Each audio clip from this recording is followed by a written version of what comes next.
Sony exhibited its new HVR-S270J at the Interbee exhibition held recently in Tokyo. Differing from Sony's past HDV cameras, the shoulder-mount S270J model supports large cassettes and can record for as long as 4.5 hours in HDV. It also features an interchangeable lens system and comes with 4 XLR terminals.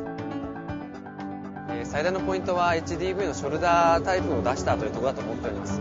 今までですね、HDV といいますとハンディカムコーダーが中心ですので、非常に多くのお客様からですね、テープ記録で HD の記録ができるカムコーダーというのを非常に望まれていたので、それに対応させていただいたというのが最大のポイントだと思っています。The S270J is a field-oriented camera successfully designed to enhance movie quality.